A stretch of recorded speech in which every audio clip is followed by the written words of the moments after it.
All right, Joe, here we are. We got a nice echo going. We're actually in one of the homes that Joe's building right now. We're at, what development are we at? We're in Waterside Estates in Chippewa. Waterside Estates in Chippewa. Okay, get that a little closer, Joe. Okay. So, Waterside Estates, we're actually in a home that doesn't have carpeting yet. Big home, guessing probably around 5,000 square feet, possibly something like that. Yep. You have two in this neighborhood right now you're doing. Um, really just wanted to talk about how did you start building homes? And what is your company's name? And how did the heck did you get that company name? Yeah, fantastic. So, years ago, I actually had just gotten married, ironically, and we couldn't find a house. And so we were out looking around, and I was like, hey, we're going to build a house. And so that's what we went ahead and did. And I love the process. I just love the process of building a house. At the time, I was not a home builder. You were just a consumer. Correct, just a Okay. consumer. And actually loved the process so much that I was like, I'm going to do this forever. Like, I'm going to build these houses. So it took me a little while after that, a couple of years, but I did eventually decide to to kind of set out and go ahead and start building these houses. And at the time, I worked for another fella in a sales business, and I kind of presented the idea to him that, hey, I want to start building these houses. This is really what I want to do. And he was entrepreneurial himself, obviously, because he owned the business, and he was like, he couldn't live with the fact that he wouldn't be involved in something. He's like, I got a deal for you. He's like, we can kind of do this together. Like, we'll work together at the business I have, and we'll work together at the business that you have. And so we kind of became, put that together. And, his last name was Rich, mine being Gradwell. And that's kind of how the name was born. That's Richwell. That's Richwell Custom Homes. So, and at that point, once that came together, How long ago was that? this all started in 2002, 2003. So it's been a while. It's been a while. So we dilly-dallied around with that idea for a while, and then we became a true official company, if you will, in 2004. And at that time, I had one of my greatest friends in life from years ago, Brad Pavlik's his name. I, asked him if he'd be interested in kind of joining this venture and getting out there and doing it with us. And he was like, yeah, that's a great idea. I've always wanted to do something like that. And so here we are today, years later. And Brad is a key employee, definitely there. Absolutely. Yeah. We all have different attributes, for myself, I was in sales my whole life. And so I tend to be the one that kind of deals with the customers more day to day, hands on, that kind of way, answering all the questions, all the accounting, those types of things. I'm the behind the scenes guy. Right. That's really what I am. Right. And then Brad, he is the hands on. He brings and had brought back then all the knowledge, to actually building and getting these things. He swings the hammers. He swings the hammers, yes. I wouldn't say he swings them so much anymore. There was a time, though, and yes, he is definitely the one with all the knowledge out there in the field. Okay. And you also have another lady with you too that does is it decorating or is it more of helping people select their finishes? Absolutely. Who is that? So Corey Olshansky is her name. Okay. And ironically, I built Corey and her husband a home years ago. So she was a client. She was a client. That's how I met her. And she, went through the process of building her first house with us. And she loved the process. Mm-hmm. And she was a designer for a large box store, furniture store at the time. And so she says, hey, Joe, if there's ever a time that, you need somebody like that, I'd love to be a part of that. Yeah. And over the years, a lot of the uniqueness, like when we build a home, I always say I make a relationship for life, with these folks. And Corey's a great example of that because I had seen her multiple times after that. And jokingly, she would always ask, hey, I'm ready whenever you want to put somebody on like that. And so finally one day I was like, yeah, I think we're at that point. Our company had grown to a point where I couldn't handle it all myself. At that time, I used to take the customers out and do all of the selections. Like I used to pick your shingle colors and the door styles for your houses and brick colors and sidings. And it just got to the point where we had grown and I was too busy to do it all on my own. And so in came Corey. And so she's been with us ever since. And, she basically does. She goes to all of the appointments with each and every customer. And she helps to make every selection along the way to kind of make it easier for the customer. So the thing I laughed about when I first walked in here and met you outside today, I said something like, holy crap, these houses are big. And you said to me, this is the only houses that we build right now. This is what's being built, just big homes. Correct. Like you're not seeing the smaller family budget homes right now. People are really coming to you. Your market right now is, hey, I want a really nice home. And where are you starting? Have you, and I don't want to say where you're starting because that's not fair to you. Where are people bringing plans to you saying, I want a house this freaking big? How much is this going to cost? Where are most of your bids coming in, right? What people want, not what you're offering. Sure. And that's a popular customer, even with the consumer. Like when they first reach out to me for the first time, the question is always the same. How much are you a square foot? Right. You know what I mean? Right. And, it's one of the things that you try to educate the consumer on is, sure, you can throw a square foot number out there, but it is an absolute guess because all of these houses are so different. Yeah. And nobody really understands what that means. Like, why is it different? Mm-hmm. Well, it's different because you could look at a house that's a perfect square with just one, basically keeping it in layman's terms, the roof goes up on one side and down on the other, and that's the whole house, right? Or you could get into a house that's got a bunch of bump outs and corners and twists and angles and 2 stories of glass in the back of it and, roof lines that are all crazy. And by the way, those are the houses that people want. They don't want that perfect square. Right. They want the one with a lot of character and detail to it. So that square footage number is subjective to so many different things.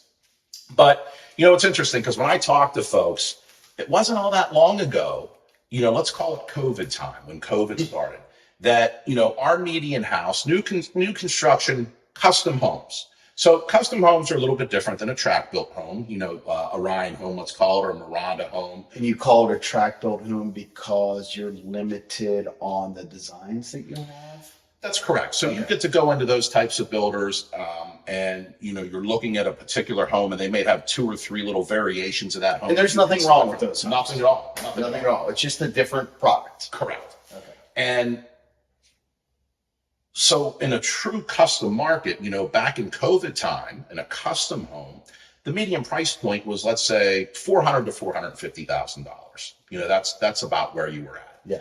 And nowadays, it's been a bit of a roller coaster since COVID. Anybody that even went to Lowe's would have noticed during COVID how lumber prices went crazy. People were looking at sheets of plywood that were $80 a sheet, and the world was coming to an end, and it made my world really challenging, to be able to buy materials more reasonably, because you have to remember we had contracts at that time with customers, and then all of a sudden these prices shot up. Yeah. And so, I was stuck having to do a heck of a lot of shopping to get those prices to work. But to answer your question, at that time, call it $400,000 to $450,000 as a median price point. Right about now, it's not uncommon. Our average home right now is probably around $850,000. Yeah. And we have plenty of them that are in that $500,000 to $550,000 range. But the days in the custom world of $400,000, $450,000, they don't seem to exist anymore. So when we say custom, in my mind, custom was always, I'm having my own plans drawn. Are most of your homes, people are having their own plans drawn, or are they taking a drawing, modifying it, or what does that cost? Yeah, so I would say that 90% of what we build, not quite 100, but almost 100%, we're drawing those homes for the consumer. Consumers may come to me and say, well, I was looking online and I saw this house that I like, but I don't like this about it. And I like this house, but not that about it. So they'll have like 2 or 3 house ideas that they need to combine into one forever home. Okay. And that's what we do. So we pull that together, we redraw that into a functioning set of blueprints, so that we can then build off of those prints. Roughly, not holding you to it, in this day and age, what does something like that roughly cost? Let's say the consumer has their crap together and they kind of don't need it drawn 10 times, and they kind of know this is what does something like that normally cost them? So it's about $1.25, so $1.25 per square foot of the house that's being drawn, and that would include a final engineered stamp, what they call red lines. That's where an engineer literally goes over every inch of that place and makes his notes as something that appears like it needs adjusted or whatever the case may be. Okay. So engineered stamp,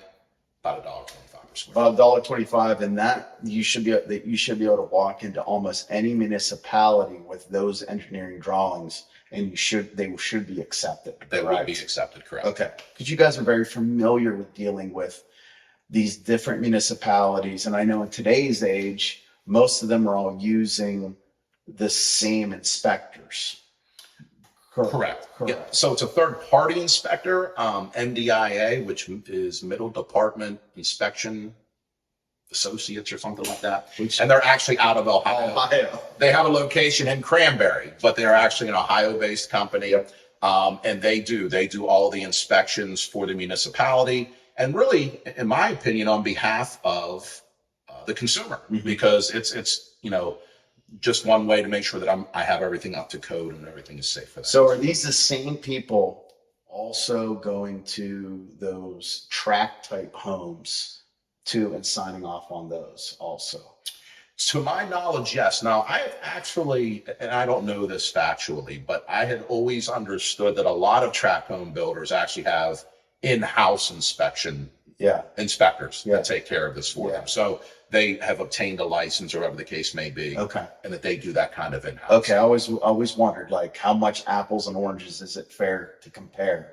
Because I always feel bad when you guys get compared to one of these other tract home builders. It's apples and oranges.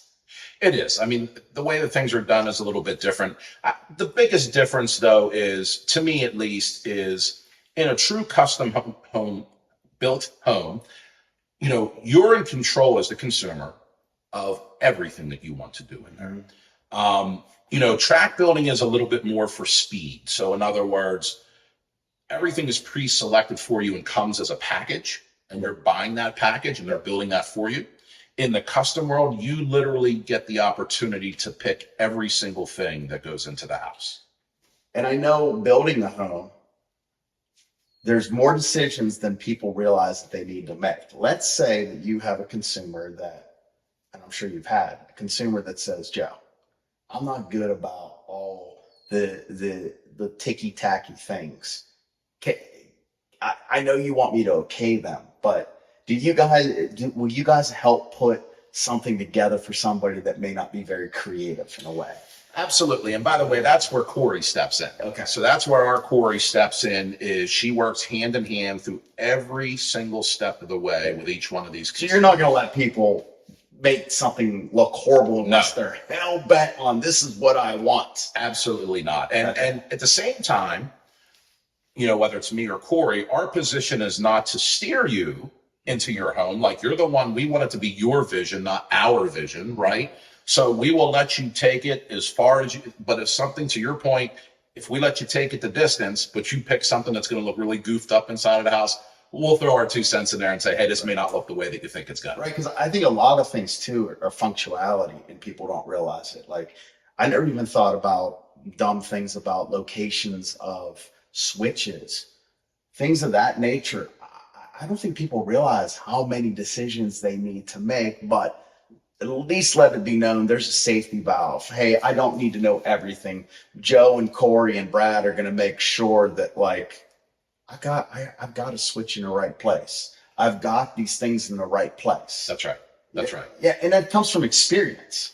It is from experience. And, another great thing, like our entire crew, for that matter. I mean, when you start a new business, especially a construction business,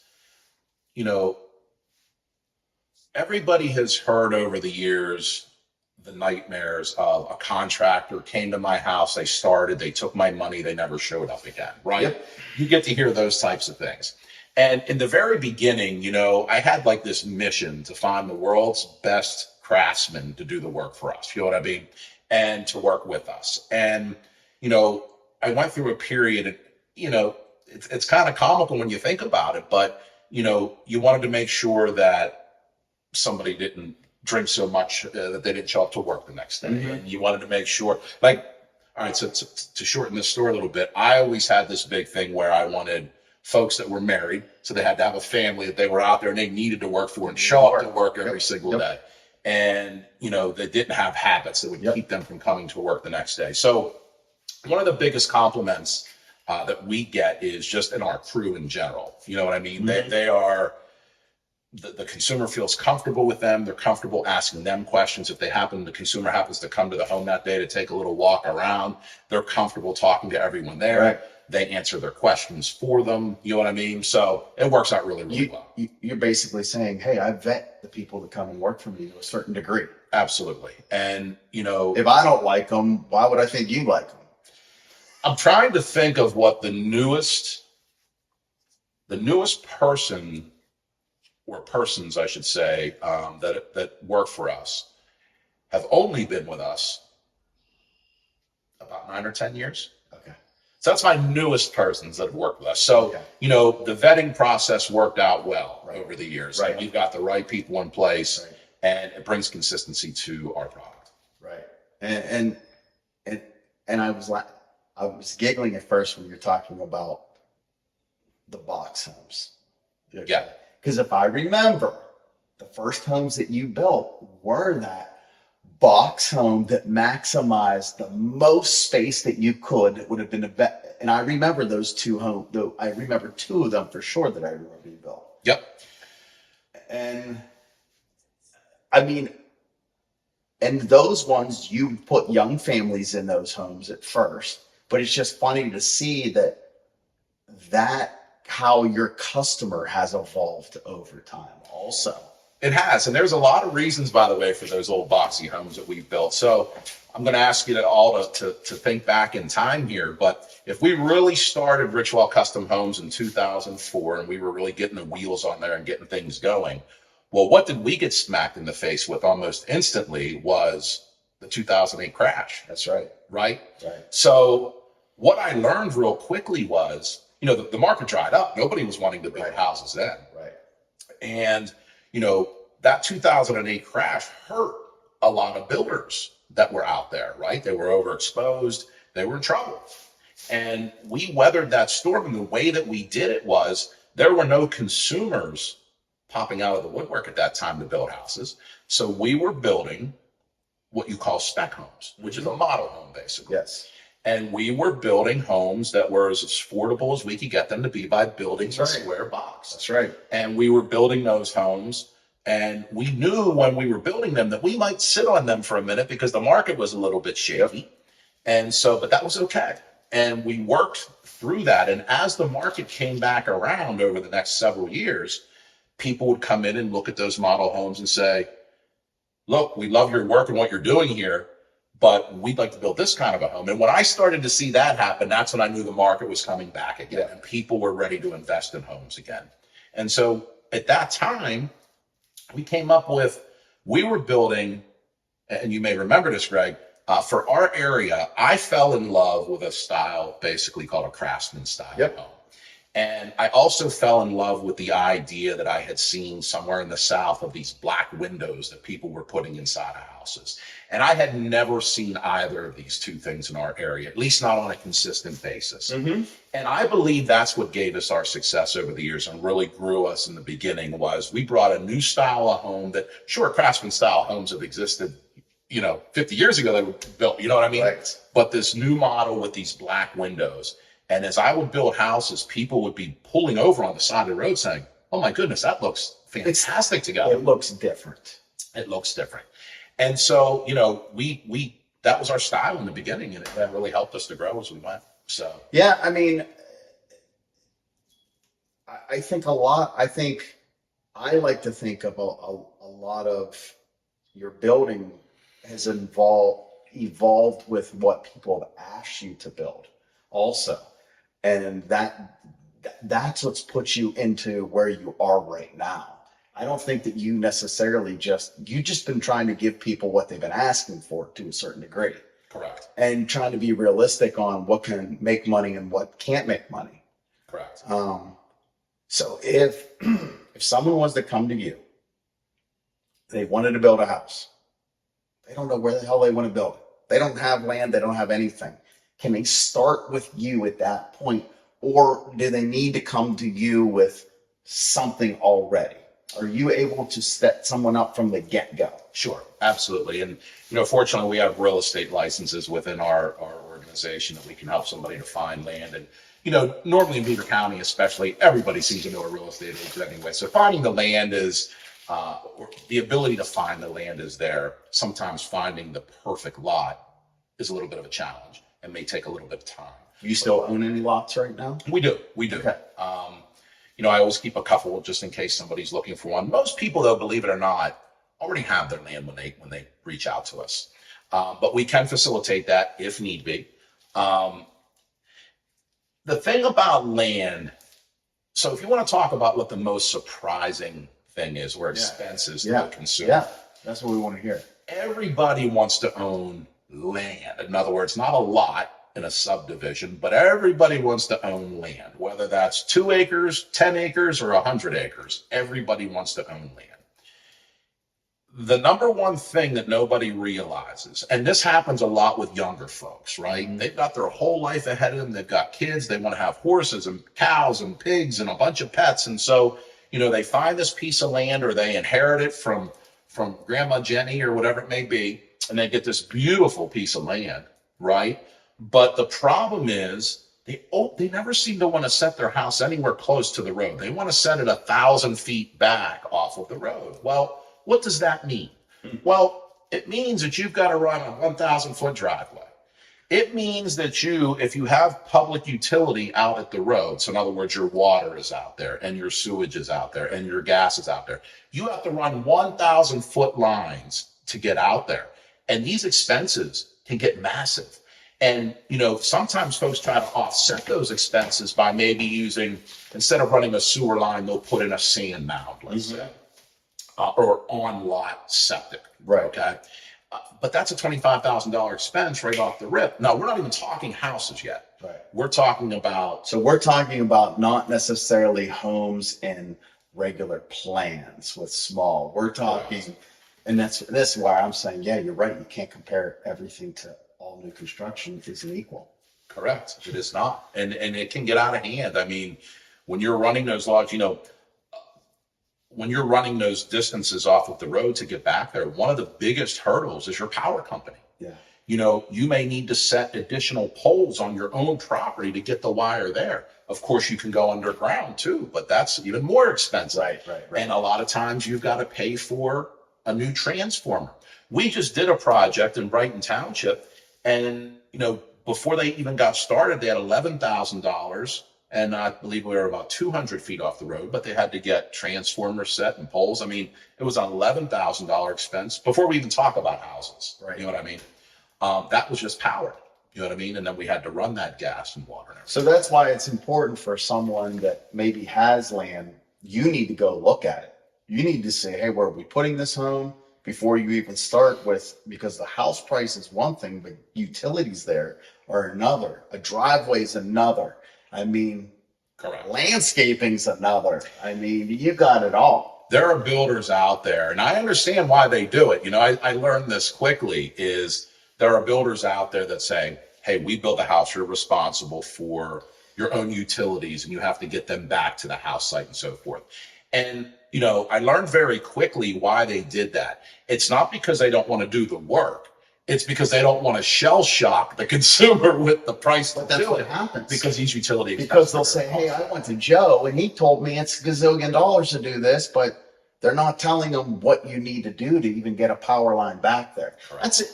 Part of the reason I wanted to talk to you is try to dispel some of this brain damage I hear for people say that make these blanket statements that, what building, and building isn't for everyone. Correct. Neither is home ownership, I believe, is for everyone either. That is correct. So I know I would love to build a home, but I know I'm not the one I would need that team that would say, all right, Greg, you need to pick out these cabinets possibly with this floor. And I would need those type of help. Like I think I would be like a trend or two behind. Sure. That could happen. And I'm sure you run into that, because what is your average age of customer that you have right now? Or is it really all over the place? It is all over. I mean, I don't have many customers that are saying they're mid to late 20s, right? Okay. We're going to get at least to mid to late 30s. Okay. That's where they're going to kind of pick up. And then, I still, I have plenty of customers that are, say, around 70. You know what I mean? I can't get over how many retired people are building homes. Yeah. And That blows my mind. a lot of these folks live in older homes before master bedrooms were put on the first floors. And they just don't want to navigate these stairs anymore. And so at that point, now they're out there building a one-story home to make it more manageable for themselves. Well, you may be getting this one customer, possibly talking to you, but I laugh because they are a retired couple. I've seen this happen to them. They have moved into a condo, we'll say. It's a pod, but a condo. And now they're realizing, I don't think they were really equipped for common living. Sure. And now they're talking about they want to go build now. And I'm just sitting, I'm like, it's just the two of you. But they jumped it, they sold their house, they moved into this. And I can think of at least 2 or 3 people that have done that same exact thing that you've ended up building them custom homes after they decided that we're retiring, we're going to move into a condo. Oh, this is terrible. I have to agree with all these people. I need a house again. I need a house to get rid of these crazies. Yes, it definitely happens. And, moving into that environment, where you're not accustomed to, you've lived in a house your whole life and now you're moving into a patio home or something like that. That's a complete change in how you think. Yeah, definitely. You go outside and want to plant a flower, and then you get yelled at by the homeowners association because you're not allowed to plant that flower. Right, There had to be a certain species of flower that you had to plant. So yes, that definitely happens. So sort of like last question towards the end here, how do you foresee, this bleakness that people talk about real estate right now, which I don't necessarily believe in the bleakness. How is your year wrapping up with people that are wanting you to spend the time to do a price and you think you're going to convert? Do you think 24 and 25 are going to be decent building years? I'm not brave enough to look into 25 just yet. Okay. So, but 24, so here's what's happened this year. So 23 was a very busy year. What's happened coming into 24 is lots of people on the sideline, lots of people reaching out, lots of communication, lots of conversation. I think people have been nervous about rates and what they've done. The market in general, are we going to have or are we not going to have a recession? So people have been a little bit on the sideline with that. And I think that, like anything in life, if you're around something long enough, you become used to it. And I think that everybody's been around like this little rate hike that we've had and so forth, that everybody's past it now. Right. So now what's happened is I just signed, since Monday, I've signed 3 projects, right? And so where they came from. People have committed to you. Correct. And that sounds like a lot, right? But these are the folks that have been kicking you around over the last year or so that have finally decided, I got to move on with this. If I don't do it now, I'm never going to do it. And so they have. They've committed now. Okay. Yeah. And that's what I've been trying to tell people too. If you want to buy a house, you want to build a house, I don't know what you're waiting for. I don't know what you're waiting to get better. If the interest rate goes down, to me, that's not what the number one problem has been. But then you can refinance if you're so hell bent on just that number. But I don't see how things are going to get any cheaper. No, how is that going to happen? No, it's not. And I think that, so this happened again at COVID time, right? So COVID hits, everybody gets nervous, prices go crazy. Everybody says, I'm going to sit on the sideline and wait for the prices to come back down again. Guess what? They didn't. At the time, earlier in our talk, I was discussing plywood, the big hike. Okay, so lumber did come down in price after COVID, but guess what? Everything else did. Everything else skyrocketed, and so what? That little offset that we got in the lumber was consumed with windows and asphalt products. So in other words, gas prices had gone up a bit. And so now that affects everything really because we got to ship it. But when petroleum and oil prices go up, that affects your asphalt shingles, that affects any type of vinyl siding that you're using. So all of those prices now had gone up. Yeah. That's what got us to where we are today. Yeah. No, that makes sense. Well, Joe, thank you. We're going to shoot a couple pictures of other projects that you've done. We'll throw them on here, but I appreciate it. And I hope if somebody wants to build a house, call this guy over here. Richwell Custom Homes. Thanks. Great being here.